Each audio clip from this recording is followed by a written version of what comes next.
Bonjour à tous, alors aujourd'hui nous sommes le 18 mars, deuxième journée de confinement total. Les enfants sont sur l'ordinateur, non pas en train de regarder des jeux vidéo ou bien de regarder YouTube, non. Ils ont découvert ce matin un logiciel de modélisation 3D, donc ils construisent la maison, leur maison idéale. Sabrina, elle eh bien, se repose, elle est dans la cuisine, on la voit juste derrière moi. Et dans mon cas, eh bien, je fais du montage, je vais mettre à jour un petit peu tous nos films de voyage qui étaient en retard depuis un moment. Ça nous permettra à nous de revoir des souvenirs et à vous, si vous regardez ces jolies vidéos, eh bien, de voyager par procuration, puisque pour le moment, les voyages sont un petit peu bloqués et qu'effectivement, le seul paysage que nous avons tous, c'est notre intérieur d'appartement ou de maison.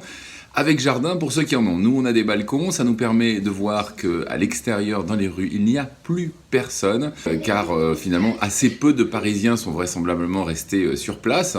La majorité ont fui en province. Nous, on est là, on ne bouge pas, on est à Paris et on va essayer de vous faire un petit récap journalier de, voilà, un genre de journal de bord de notre vie sous confinement à Paris, donc jour 2, et bien voilà.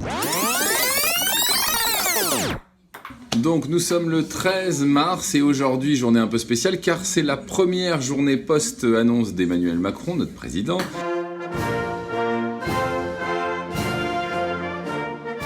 Dès lundi et jusqu'à nouvel ordre, les crèches, les écoles, les collèges, les lycées et les universités seront fermés.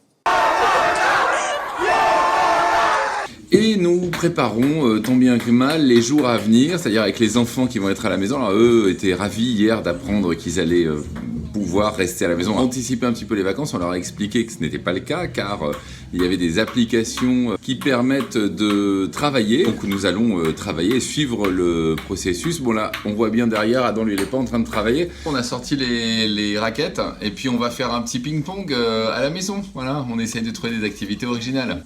Bon, alors Adam, pour ce dernier jour d'école, avant un bon moment, ah, t'es prêt? Ouais. Ouais, allez. Bonne journée.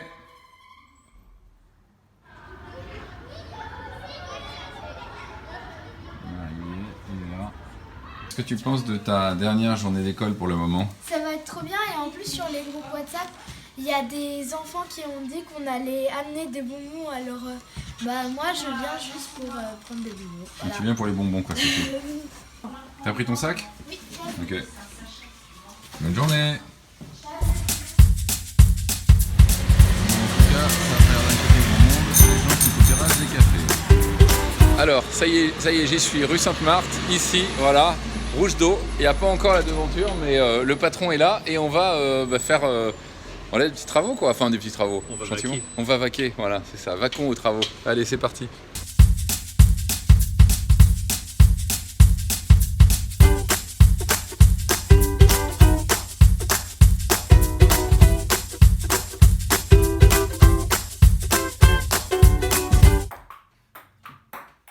C'est quoi ça, Noël? C'est mon siège en Capla. Qui l'a fait? Forte. Il n'y en a pas trop. Donc on s'amuse bien, on va falloir travailler aussi. J'ai donc décidé la fermeture, à compter de ce soir minuit, de tous les lieux recevant du public non indispensables à la vie du pays. Il s'agit notamment des restaurants, cafés, cinémas, discothèques. Les lieux de culte resteront ouverts, mais les rassemblements et les cérémonies devront être reportés. Pourquoi? Et moi je vois personne. Ah oui. Nous sommes dimanche, donc on doit être le 15. Hier soir a été annoncée la fermeture de l'ensemble des cafés, cinémas, restaurants. On voulait voir un petit peu ce que ça donnait. Pour le moment, il y a du monde dans les rues. Et puis oui, effectivement, juste en face de nous, là derrière moi, il y a le vote qui se fait dans l'école, juste derrière. Les enfants font ils ne servent pas la main, c'est le chèque.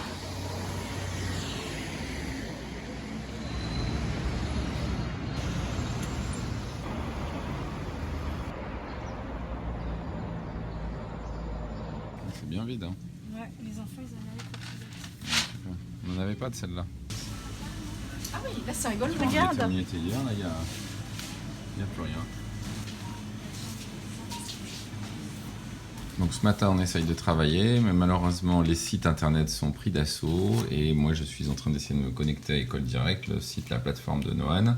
Donc on travaille sur les cahiers et puis on lit. Voilà.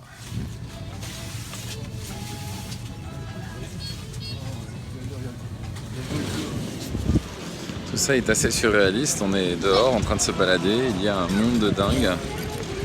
Comme si de rien n'était. C'est très troublant. À la fois joyeux et perturbant. J'ai décidé de renforcer encore les mesures pour réduire nos déplacements et nos contacts au strict nécessaire. Dès demain, midi, et pour 15 jours au moins, nos déplacements seront très fortement réduits.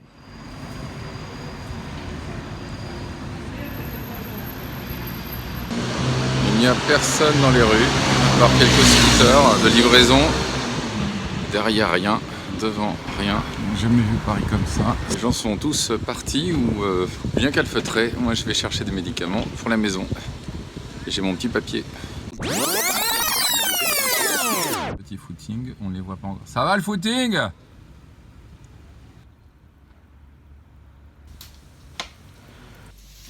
Très important quand on attaque un confinement. Et ce qui fait que quand cette personne vous propose de faire des croque-monsieur, eh bien elle commence à faire chauffer des courgettes, des oignons, sortir les lardons, enfin bon, voilà, vous préparez des croque-monsieur al dente, bien meilleurs en tout cas que tous les croque-monsieur qu'on peut manger un peu partout en France, pas encore que plus dans les restaurants. On a mis Adam un peu loin parce qu'il toussait, comme ça il est lui-même est confiné de la famille. Ce qui est bien, c'est qu'on va maigrir pendant cette période. Sabrina, alors les légumes sont... Non, il y a des légumes. Si j'ai fait un confit de... une compotée de courgettes. Ah, très bien. Quand même. Bon appétit les enfants. Merci les légumes.